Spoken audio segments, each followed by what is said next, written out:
Hello दोस्तों, नमस्कार। स्वागत है आपका मन की बात यूट्यूब चैनल में। यहाँ पे करेंगे मन की बात बट मोदी नहीं, मेरे साथ। मैं हूँ आप लोगों का दोस्त, इस चैनल का होस्ट रिक्यूज घोष।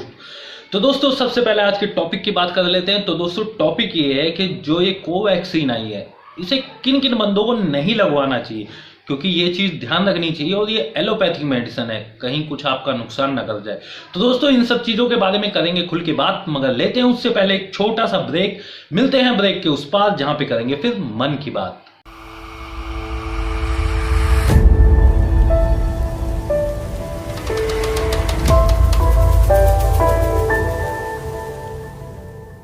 दोस्तों, आप लोगों को तो पता ही है, पेंडेमिक से जुड़ी हुई वैक्सीन हमारे देश में आ चुकी है और इसका ड्राई रन भी बहुत ही आसानी के साथ में हो चुका है। बट दोस्तों, काफी सारी ऐसी गाइडलाइंस है जिसमें बताया गया है कि किन लोगों को इस वैक्सीन का यूज नहीं करना चाहिए। तो सबसे पहली चीज, जिन लोगों को एलर्जी वगैरह की समस्या रहती है, अगर किसी भी बंदे को एलोपैथ वगैरह से एलर्जी रहती है या फिर नॉर्मली एलर्जी वगैरह बनी रहती है, तो ऐसी सिचुएशन में उन लोगों को डॉक्टरों से सबसे पहले इस चीज़ के बारे में अच्छे से सलाह ले लेनी चाहिए। उसके बाद में ही वैक्सीनेशन अपना करवाना चाहिए। अदरवाइज बिल्कुल भी मत करवाना, क्योंकि आप लोगों को लेने के देने पड़ सकते हैं। और वैक्सीनेशन सिर्फ आपके फायदे के लिए, नुकसान के लिए नहीं है।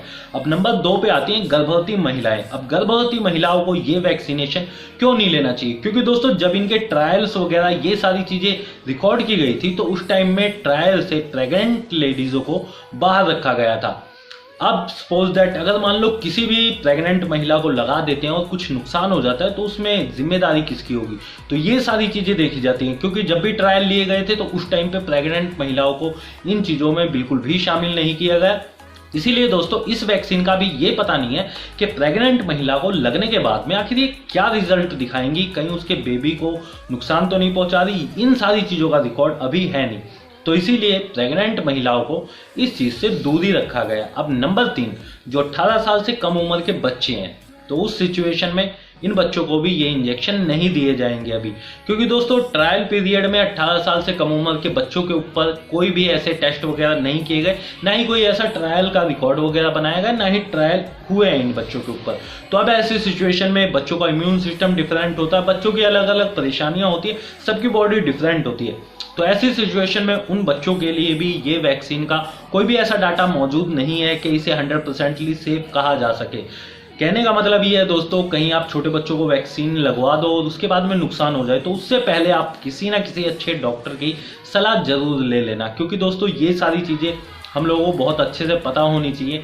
कहीं हमें एलर्जी हो या फिर हमारे घर में प्रेग्नेंट महिला हो या फिर 18 साल से कम उम्र के बच्चे हैं, अगर इन लोगों को ये वैक्सीन लगवाया जाता है तो काफ़ी ज़्यादा हाई रिस्क है एलर्जी वगैरह होने के या फिर रिएक्शन करने के, इन सारी चीज़ों के। तो इसीलिए मैं कह रहा हूं दोस्तों, प्लीज़ ध्यान रखना, इन 3 बंदों को इस कैटेगरी से थोड़ा दूर ही रखना। तो दोस्तों, यही सब था आज की इस बकवासबाजी में। उम्मीद करता हूँ ये बकवासबाजी ठीक ठाक लगी होगी, और अगर ठीक ठाक लगी है तो वो कहते हैं ना, like, share, subscribe and comment. तो ये तीनों चीजें कर देना, क्योंकि अच्छा लगता है। तो दोस्तों, मिलते हैं फिर नेक्स्ट एपिसोड में, जहां पे करेंगे फिर मन की बात बट मोदी नहीं, मेरे साथ।